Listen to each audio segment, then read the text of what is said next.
And our next panel, ladies and gents, is entitled Proving Mega Deals and Massive Spend Are Not the Only Way to Do Sponsorship Anymore. And to talk you through the next 15 minutes or so, it's a very warm welcome to Becky Briggs with Pure Sport, Team GB athlete, creator and Pure Sport ambassador, and Hamdhaidari, who's the director of content at Two Circles. Come on up, both of you.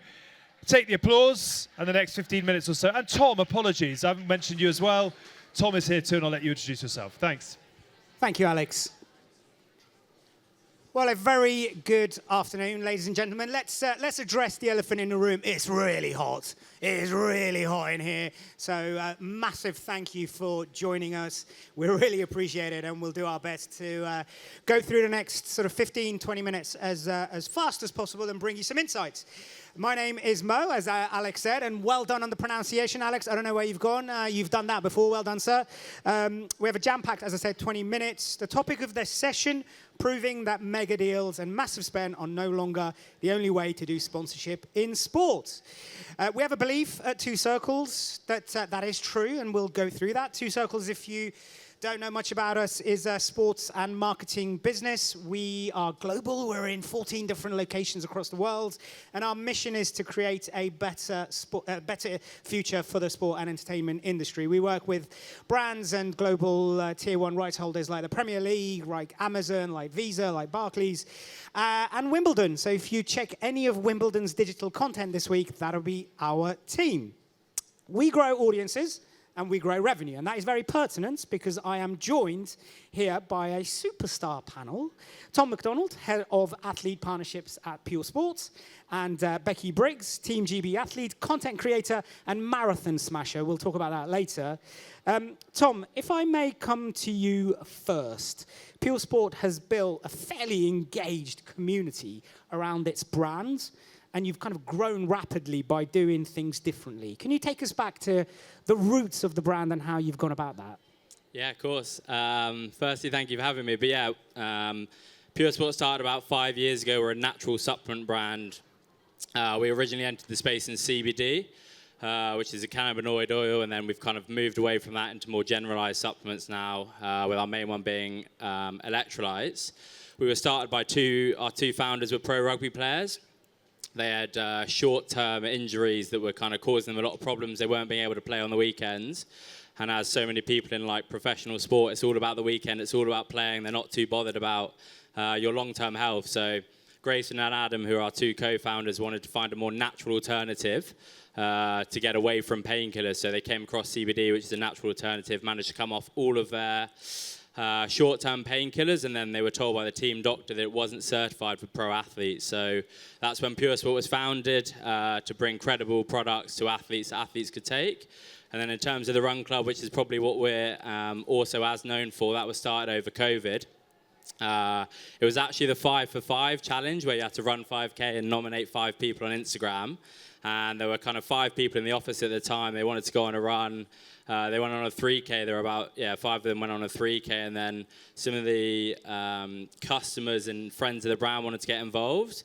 So they came along, and then the Run Club naturally built up to the biggest run club in the UK. We get about 500 to 750 people every week now. So that's been a really big part of it.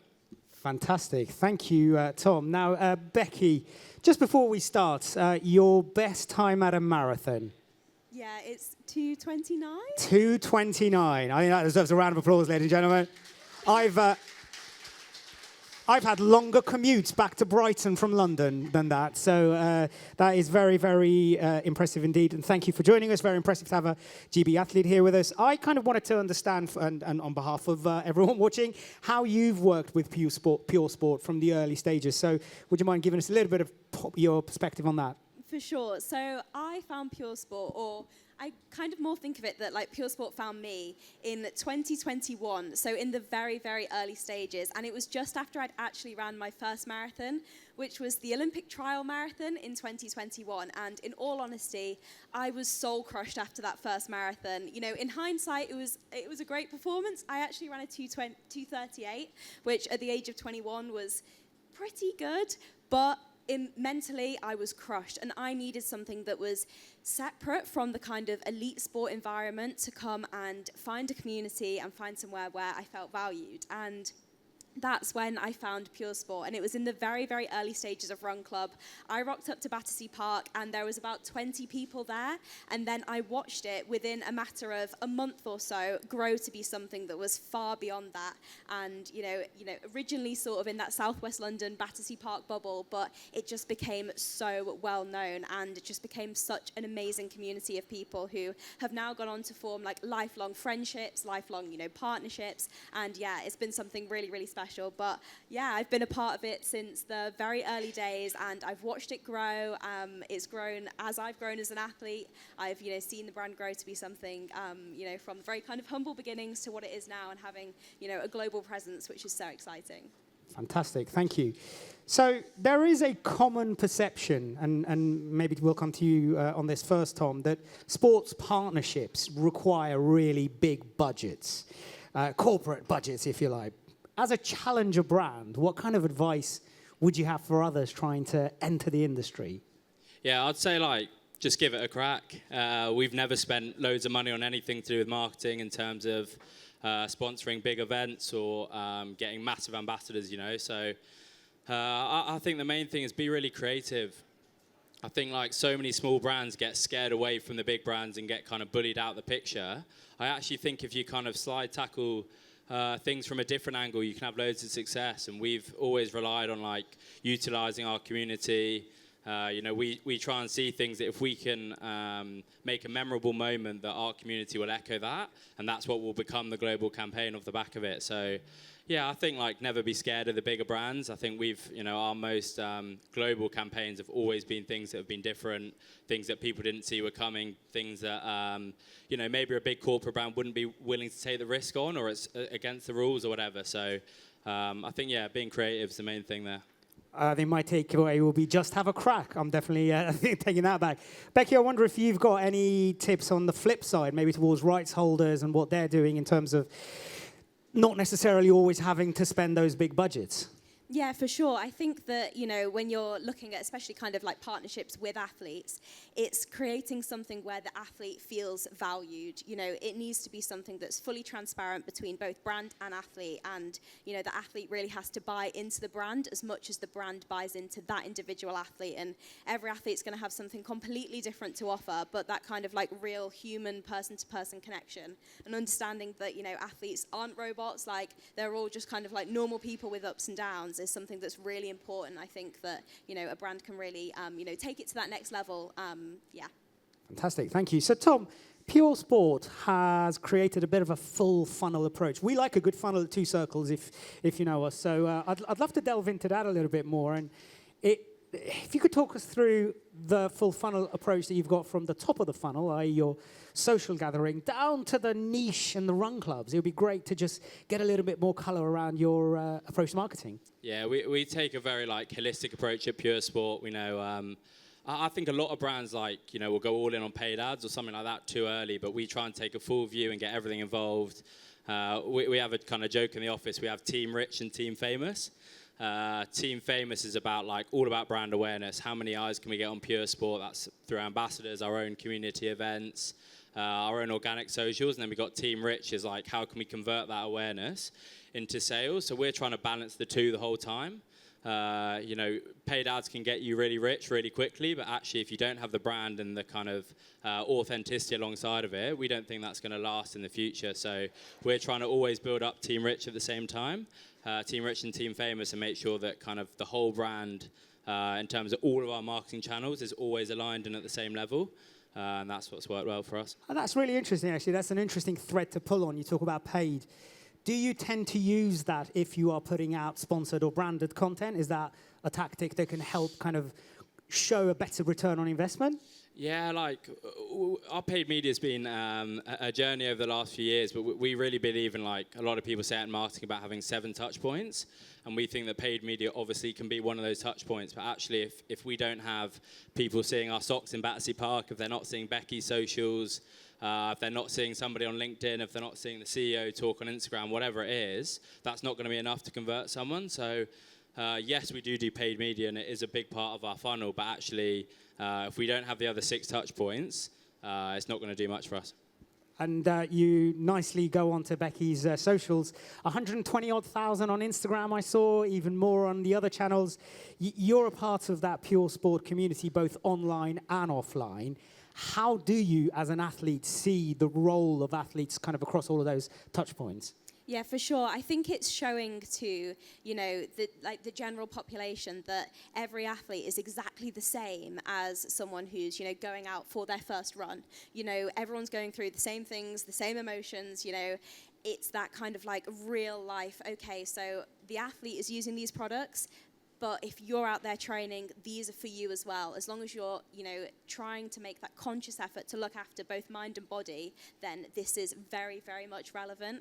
And yeah, I think that, like for myself, it's just showing, the realities of, training, racing, the ups and downs, and showing that that is exactly the same, whether it's your first 5K, you're going into your first marathon, or whether you're, competing on the global stage. Everyone's going through the same things. So yeah. Excellent. And I guess just pulling on that power of community, has it changed your view of how brands work with those in the sport industry? Yeah, definitely. I think it's one of those where kind of like making that conscious effort that athletes are not just, like I've said before, they're not just robots, and really kind of like bringing in that community element. And the more that, the community of the brand can understand, the backstory of that athlete and, perhaps, the ups and downs that they have faced, the fact that it's not been a smooth journey, that they're not on the top of their game all the time, really, really brings in that community, and I think makes a real big difference.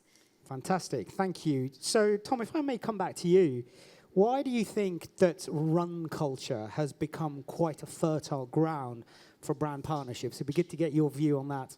Yeah, I think like for a start, running is just booming at the moment. I think coming out not in this heat though, right? Yeah, No. not in this heat, but coming out of COVID, it was like the thing that everybody was doing, and I think off the back of that, creators started getting behind it, and it became like a cool trend. And I think that the thing with running is it's so accessible. That's why we've gone all in on running, is anybody can run. You don't need a massive skill set. You can walk, run, you can walk, and then, build your way up to a 2:29 marathon. It's so accessible that that's something that we really wanted to target. I think brands are going into it because it is the cool thing at the moment. And creators are dominating the world in marketing right now, or we certainly feel they are. And a lot of creators are in that running space. It's not polarizing. It's really welcoming to a lot of people. So yeah, we've gone really hard at running because of that accessibility, but also because that's the way that the creators are going at the moment. Yeah, I certainly agree. And I think that accessible point around the fact that you can just put on a pair of trainers and go out is really, really interesting. Becky, it would be good to get your view on that. When was the first time you put on a pair of trainers and you were like, I am going for a run? It'd be good to just, I know that going back to your, youth, if you like. Yeah, for sure. So an interesting one. Like when I was a child, I was very much more kind of like in the dance drama space, definitely not like a sporty kid, but both my parents ran. And I was very much kind of like, oh no, this isn't for me. And then eventually it was the classic. My older sister went to athletics, and then I was like, okay, I'll give it a go. And I think I was about 9 or 10 at that point. And then very quickly kind of got hooked, found that love for it, and yeah, I've been running sort of ever since.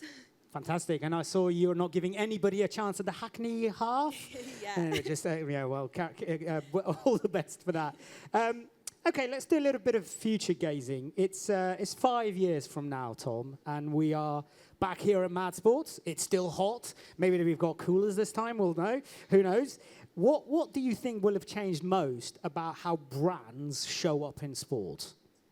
I think brands are going to target creators more. I keep coming back to creators, but you can see by even like Soccer Aid the other day, a bunch of celebrities can sell out massive stadiums. They can get, raise £15 million for charity. I think certainly from our point of view, like we can see as much success by supporting a creator as we probably could by being on the front of a football shirt or whatever. And I think people like the hardest geezer running across Africa, Will Gouge going across Australia, they've got mass followings now, and like people are really buying into that storytelling. So I think brands are going to side with creators and influencers and kind of generalize running a bit more, rather than just going for the big deals that pay the most and they might get the most eyes on, but actually that doesn't mean that that's going to translate. So I think that the brands in our space definitely are that kind of challenger startup space are going to target more creators in sport, yeah. And to you, Becky, what does the future hold for you? I guess everybody would like to know. What do you think the future holds for you personally and for brands in sport? So for me personally, hopefully many more marathons and hopefully some quicker times. And then in terms of kind of like brands working with sport, I think that real element of storytelling, I think is going to be so important as we kind of like look into the future. Like knowing that, you know, it's so prevalent in endurance sports. Like there's a reason why most successful endurance athletes have something that's like lit that fire. And sometimes it can be something negative that's happened. And I think that real element of storytelling and the reason why that brand fits that athlete is going to be something that's super important because people want that, you know, that emotion. Excellent. And almost like we planned it, our time is up. So please join me in giving a massive thank you to Tom and Becky. Again, thank you very much for joining us. I know the heat is here. We are Two Circles. Come and see us if you like. Thanks very much, everyone. Well done, Becky, Mo, and Tom. Will you give them a massive round of applause, please? Thank you very much, team. That was fantastic. Brilliant stuff. Well done, Mo. Thank you very much.